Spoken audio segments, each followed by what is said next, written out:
Excessive heat watch means that these dangerous conditions are going to keep DTE busy trying to handle the situation. So for more on that, Rod Maloney joins us now live with what you're learning in terms of how to keep the power up and running when people are going to be using at least the AC more than ever.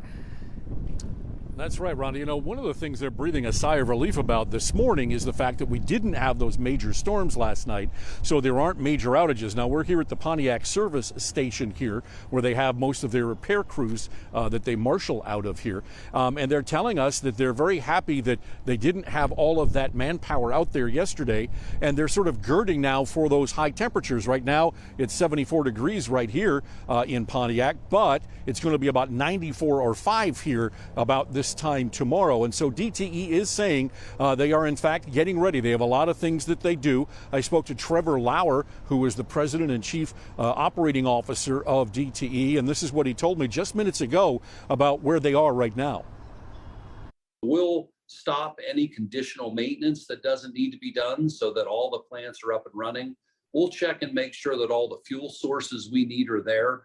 We have the ability to use what we call interruptible customers. So we have a whole series of customers that allow us to interrupt their service, and they get a lower bill because of that. So we'll be contacting those customers saying there's a good possibility that you could be interrupted in the upcoming days for a short period of time.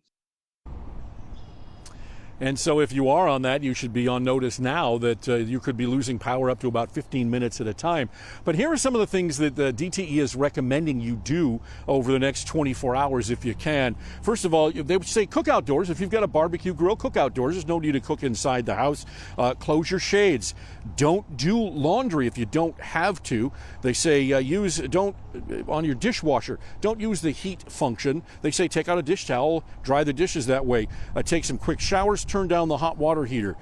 They said that the other thing that you need to think about is that this may need to become a bit of a habit in that over the next couple of weeks, they are expecting very high temperatures and these kinds of conditions continuing.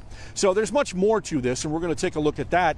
And then another power company up north that is concerned about the long-term issues here with the hot weather. So we'll have all of that for you coming up on Local 4 News at 5. Reporting live from Pontiac, Rod Maloney, Local 4. All right, Rod, thank you for the update.